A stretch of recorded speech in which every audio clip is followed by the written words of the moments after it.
Voilà, c'est dans les locaux de Jazz Radio qu'on rencontre le directeur d'antenne, Benoît Thuré. Bonjour Benoît Thuré, merci de nous accueillir ici dans vos locaux.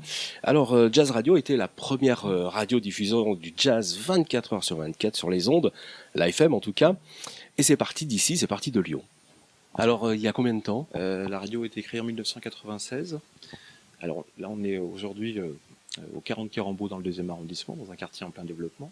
Mais il y a encore quelques années, on était installé cours d'Herbouville dans le 4e arrondissement, la sortie du tunnel de la Croix-Rousse pour les Lyonnais. Donc la radio a été créée en 96 et je pense que, moi je n'étais pas là, j'étais né mais je n'étais pas là. C'était déjà un sacré pari à l'époque de vouloir diffuser du jazz toute la journée, 24 heures sur 24, 100% jazz. Le programme s'est agrémenté un peu de soul, de blues, de funk depuis. Mais c'est effectivement un sacré pari. C'était assez osé même à cette époque-là d'y aller quand même. Oui, alors je pense qu'on peut... les honneurs reviennent, on va le dire, à Christophe May, le PDG du groupe Espace Group, qui a fait ce pari à l'époque. Lui connaissait très bien la musique classique, le jazz également. Il a fait ce pari. Je pense que beaucoup de gens s'y retrouvent aujourd'hui. Depuis, il n'y a pas eu beaucoup d'autres créations dans le domaine du jazz. Et c'était Fréquence Jazz. Il y a encore beaucoup de Lyonnais qui nous appellent Fréquence Jazz ou Jazz. Et depuis, c'est Jazz Radio. Alors on sait maintenant que Jazz Radio est un succès en FM, 45 fréquences. Je crois que vous avez compris l'intérêt du web en déclinant pas moins de 25 thèmes exclusivement web. C'est un développement qui s'est fait assez naturellement, le développement des web radios sur notre site.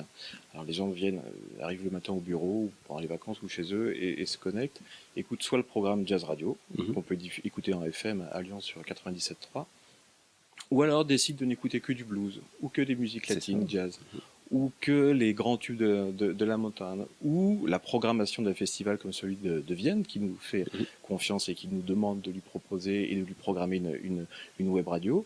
Oui, c'est assez évident aujourd'hui de dire, voilà, on a des web radios sur notre site, on en a 25, ce qui est beaucoup. Mais je pense qu'il y a 2-3 ans, c'était pas aussi évident. Ouais, c'est ça aussi. Oui, vous êtes encore là, précurseur dans le web pour les rêves. Oui, alors décliner toute une radio avec plusieurs thèmes.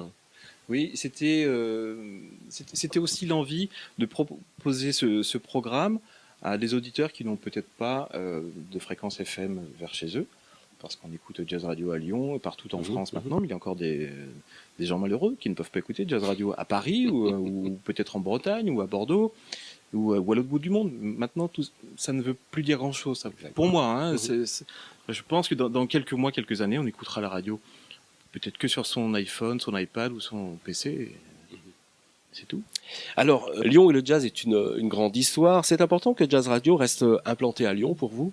Je pense vraiment que de la part du créateur, du fondateur de cette radio, il y avait la volonté effectivement de rester à Lyon, parce qu'il y a un attachement. On aurait pu, comme beaucoup de réseaux, souhaiter s'installer sur Paris. Je pense qu'il a vraiment eu envie de rester à Paris par fidélité pour ses partenaires, pour les gens qui l'ont accompagné depuis le début.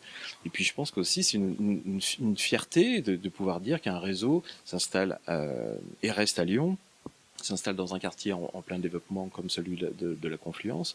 Oui, ça a du sens, bien sûr. Et c'est important pour vos partenaires historiques, de plus ? Oui, vraiment, oui. Que ce soit les festivals et puis les musiciens avec lesquels on travaille, qui nous accompagnent. On est quand même une radio qui diffuse leur musique, et depuis longtemps. On a accompagné des groupes qui ont bien grandi depuis. Oui, bien sûr, ça a du sens de rester lyonnais. Vous êtes aussi partenaire d'un bon nombre de festivals. C'est important pour vous de promouvoir la scène, les concerts. Est-ce que vous êtes près des artistes ? Ça compte aussi pour vous ? C'est important de prendre le temps de les rencontrer, d'écouter des maquettes, même si effectivement on manque de temps parfois pour le faire, mais d'être là un peu au début, de donner un coup de main. On sait que pour un artiste en plein développement qui sort un album, de pouvoir entendre son titre sur une radio ou son concert annoncé, ça peut être un coup de main significatif, et on le fait, et nous aussi on en a besoin. On est là, on ne diffuse pas que des valeurs sûres, que des golds, on ne joue pas que Sinatra toute la journée. On est là aussi pour soutenir des artistes en développement. Oui. Alors les festivals, c'est important que vous soyez sur les festivals également. Bien sûr. Oui. Je pense que, comme pour une radio de musique classique ou une radio de rock, une radio de jazz doit être sur le terrain, aller rencontrer ses auditeurs. Alors à Lyon, on pense bien sûr à Jazz à Vienne, on pense à Francheville, on pense au Printemps de Pérouge ou à Vos Jazz.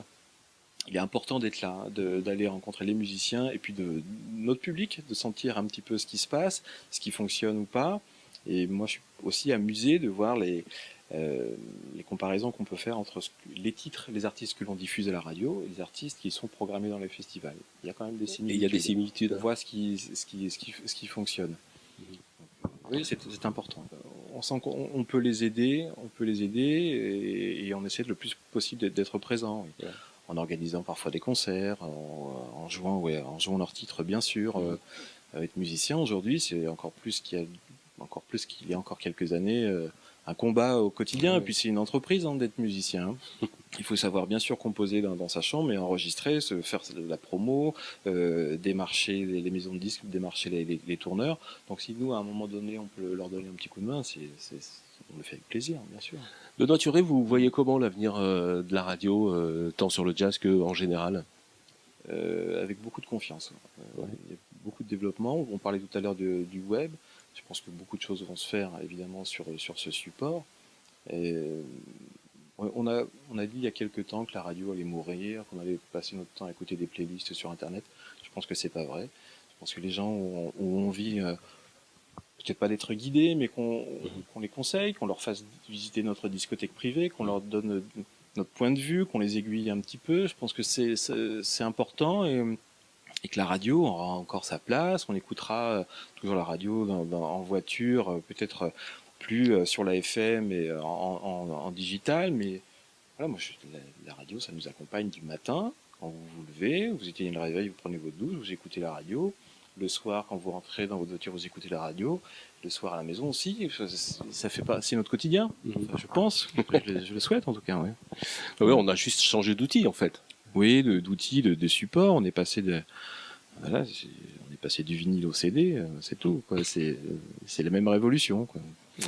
Benoît Turé, merci de nous avoir accordé un petit peu de temps et puis bon vent merci avec beaucoup. Jazz Radio. À merci. bientôt. Au revoir.